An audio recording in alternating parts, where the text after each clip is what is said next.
Shalom, selamat pagi Bapak Ibu Saudara sekalian. Selamat berjumpa kembali dalam acara Renungan SOS. Puji Tuhan. Mengawali renungan kita ini, kita satu di dalam doa. Bapa di surga, Bapa yang kami sembah dalam nama Yesus, segala puji, syukur, hormat, dan kemuliaan layak kami persembahkan hanya bagimu. Sebab pagi yang indah ini kami boleh kembali ada di hadirat-Mu. Terima kasih Tuhan buat pemeliharaanmu, perlindunganmu di dalam petiduran kami sepanjang malam. Engkau memberikan kami petiduran yang nyenyak. Engkau menjaga kami bagaikan menjaga biji matamu. Terima kasih Tuhan. Terlebih di pagi yang indah ini kembali kami boleh Engkau anugerahkan, bangunkan dengan roh, jiwa, dan tubuh yang diberkati dan menganugerahkan hari yang baru. Terima kasih Tuhan. Mendasari seluruh perjalanan hidup kami, seluruh aktivitas kami di sepanjang hari ini, kami akan mendengarkan renungan firman-Mu. Terima kasih Bapa.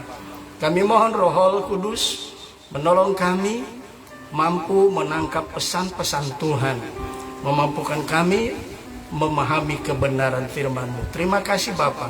Di dalam berkat nama Yesus Tuhan dan Allah kami sudah berdoa dan mengucap syukur kepadamu. Haleluya. Amin. Puji Tuhan. Renungan kita pagi yang indah ini masih tetap pada tema yang sama, yaitu karakteristik orang yang disertai Tuhan. Nas pokoknya beralih, kita sudah menyelesaikan Kejadian pasal 39.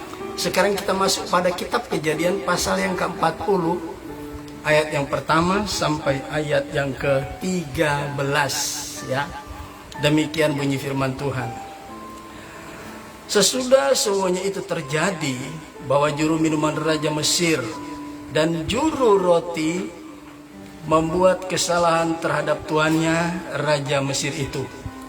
Maka murkalah Fir'aun kepada kedua pegawai istananya, kepala juru minuman dan kepala juru roti itu. Ia menahan mereka dalam penjara tempat Yusuf dikurung. Kepala pengawal raja menempatkan Yusuf bersama-sama dengan mereka untuk melayani mereka. Demikianlah mereka ditahan beberapa waktu lamanya. Ayat 5, pada suatu kali bermimpilah mereka keduanya, baik juru minuman maupun juru roti Raja Mesir yang ditahan dalam penjara itu.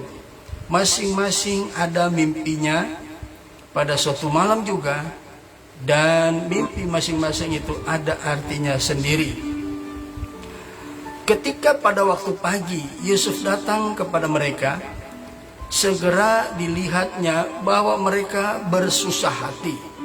Lalu ia bertanya kepada pegawai-pegawai istana Fir'aun yang ditahan bersama-sama dengan itu dalam rumah tuannya itu, mengapakah hari ini mukamu semuram itu? Jawab mereka kepadanya, kami bermimpi, tetapi tidak ada orang yang dapat mengartikannya. Lalu kata Yusuf kepada mereka, bukankah Allah yang menerangkan mimpi? Ceritakanlah kiranya mimpimu itu kepadaku. Kemudian juru minuman itu menceritakan mimpinya kepada Yusuf. Katanya, dalam mimpiku itu tampak ada pohon anggur di depanku. Pohon anggur itu ada 3 carangnya, dan baru saja pohon itu bertunas. Bunganya sudah keluar dan tandan-tandannya penuh buah anggur yang ranum. Dan di tanganku ada piala Fir'aun. Buah anggur itu kuambil, lalu kuperas ke dalam piala Fir'aun, kemudian kusampaikan piala itu ke tangan Fir'aun. Kata Yusuf kepadanya, beginilah arti mimpi itu. Ketiga carang itu artinya 3 hari. Dalam 3 hari ini Fir'aun akan meninggikan engkau dan mengembalikan engkau ke dalam pangkatmu yang dahulu. Engkau akan menyampaikan piala ke tangan Fir'aun seperti dahulu kala. Kepada engkau jadi juru minumannya. Nah, puji Tuhan, dalam renungan ini kita lihat Ternyata, ya, ternyata Yusuf difitnah, ya. Setelah dia selesai difitnah, apa yang terjadi? Dia dimasukkan ke dalam penjara. Nah, dalam Kejadian 39 bahkan di pasal 40 ini diceritakan bahwa penjara ini bukan penjara yang kebanyakan orang, misalnya ada masyarakat yang ketangkap, ya, mencuri, membunuh dan lain sebagainya, dimasukkan ke dalam penjara tersebut. Penjara ini penjara kelas 1A kalau boleh dibilang, ya. Penjara khusus, rutan, seperti kalau di Indonesia, ya, rutan Salemba misalnya, kira-kira begitu, ya. Rumah tahanan para petinggi-petinggi, pejabat-pejabat kerajaan, ya. Di ayat yang ke-1 di situ dikatakan, sesudah semuanya itu terjadilah bahwa juru minuman Raja Mesir dan juru rotinya membuat kesalahan terhadap tuannya atau Raja Mesir itu, ya. Ayat yang kedua, maka murkalah Fir'aun kepada kedua pegawainya itu, kepala juru minuman dan kepala juru roti itu. Ia menahan mereka dalam rumah kepala pengawal raja, ya, dalam penjara tempat Yusuf dikurung, ya. Kepala pengawal raja menempatkan Yusuf bersama-sama dengan mereka untuk melayani mereka. Demikianlah mereka ditahan beberapa waktu lamanya. Nah, saudaraku, sebagaimana Tuhan menyertai Yusuf di rumah Potifar, semuanya dibuatnya berhasil oleh Yusuf, ya, apa yang dilakukan, yang dikerjakan di rumah Potifar. Dia jadi dari seorang budak, Tuhan promosi, ya, menjadi seorang apa? Kepala urusan rumah tangga Potifar.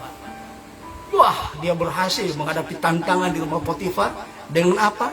Dosa percabulan, ya, kita sudah lewati kemarin. Tetapi ketika ada di dalam penjara, itu bukan kebetulan, itu ada rencana Tuhan. Dimanapun kita pergi dan berada, tidak ada yang namanya bebas rintangan atau bebas tantangan. Di penjara apalagi.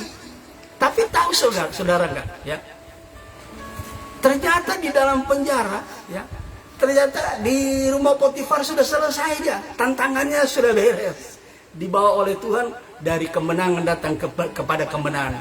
Kemenangan yang dialami di rumah Potifar, ya, yang dialami oleh Yusuf. Dia menghadapi tantangan dosa perselingkuhan, dosa percabulan. Dia luput. Tetapi di dalam penjara, ya, ada tantangan baru. Apa itu? Dia menghadapi para pejabat tinggi kerajaan yang mengalami masalah, ya, yang mengalami masalah. Ayat yang pertama berkata, ya, sesudah semuanya itu terjadi bahwa juru minuman Raja Mesir dan juru rotinya membuat kesalahan, ya. Saudara, betapa, ya, di rutan-rutan yang ada sekarang di Indonesia ada banyak pejabat tinggi negara.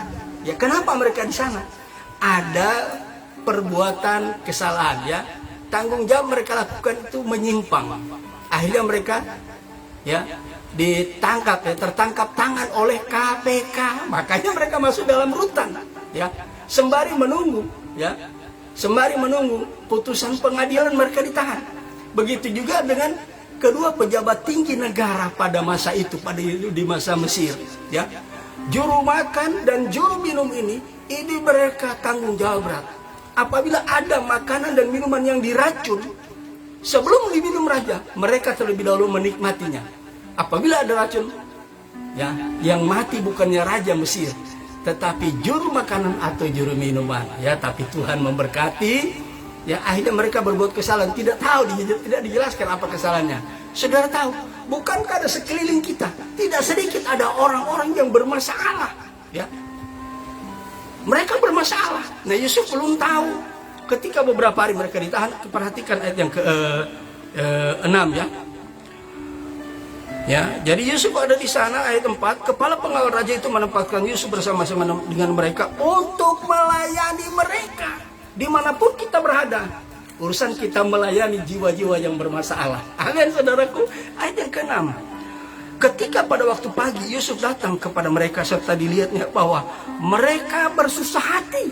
Lalu ayat yang ke-7 dia berkata, lalu ia bertanya kepada pegawai tak istana Fir'aun yang ditahan bersama-sama dengan dia dalam rumah tuannya itu, mengapakah hari ini mukamu semuram itu? Ini kondisi orang di sekitar kita juga begitu, saudara. Ya, alhasil, ya, juru minuman roti dia menceritakan mimpinya. Mereka bersusah hati, muka mereka nggak bisa disembunyiin, saudara. Orang yang bermasalah terlihat dari gambaran wajahnya, ya, dari ekspresi wajahnya.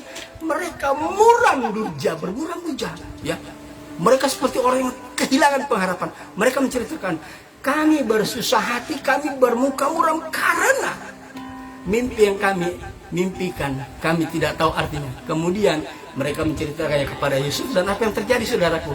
Yusuf menerangkan arti mimpi melalui pertolongan Tuhan. Di ayat yang ke-8 di sini dikatakan, ya, yang ke-8, jawab mereka kepadanya, kami bermimpi, ya. Kami bermimpi, tetapi tidak ada orang yang dapat mengartikannya. Lalu Yusuf berkata kepada mereka, bukankah Allah yang menerangkan arti mimpi? Saudaraku, sebagai orang percaya yang memiliki karakteristik yang baik, di sekitar kita ada banyak orang yang bermasalah. Masalah mereka berbeda-beda. Juru minuman mimpi dia tidak tahu artinya. Itu kita yang harus memberi jawaban, saudara, kepada orang yang punya masalah. Dan apa yang terjadi setelah diceritakan kepada Yusuf? Yusuf oleh pertolongan Tuhan, dia menceritakan arti atau makna dari mimpi yang mereka mimpikan. Saudaraku yang kekasih, sebagai orang percaya, ingat, ya, perhatikan, ya, di sini sebagai orang yang percaya, ya, orang yang percaya itu adalah jawaban atau dinanti oleh orang-orang yang bermasalah. Di sekitar kita kan banyak orang bermasalah. Mari milikilah karakteristik yang baik supaya setiap kita melayani orang, hikmat dari Tuhan turun kepada kita yang merupakan jawaban yang sedang mereka nanti-nantikan. Puji Tuhan, Tuhan memberkati kita di pagi yang indah ini. Semoga kiranya Roh Kudus menolong kita, memampukan kita menjadi pelayan-pelayan Tuhan yang mampu menjawab setiap kebutuhan kesulitan orang di luar sana. Tuhan Yesus memberkati kita satu di dalam doa. Bapa di surga, kami mengucap syukur oleh kemurahan-Mu. Kami kembali, Tuhan, boleh mendengarkan kebenaran firman-Mu. Dan kami percaya Roh Kudus telah memeteraikan firman-Mu dalam hati kami. Dan kami mohon memampukan kami untuk mengaplikasikan kebenaran renungan ini di sepanjang hari, di berbagai aktivitas kami yang berbeda. Terima kasih Bapa. Di dalam berkat nama Yesus Tuhan dan Raja kami sudah berdoa dan mengucap syukur kepadamu. Haleluya, haleluya. Amin. Puji Tuhan. Tuhan Yesus memberkati. Sampai di sini renungan kita. Kita jumpa lagi besok pagi. Shalom.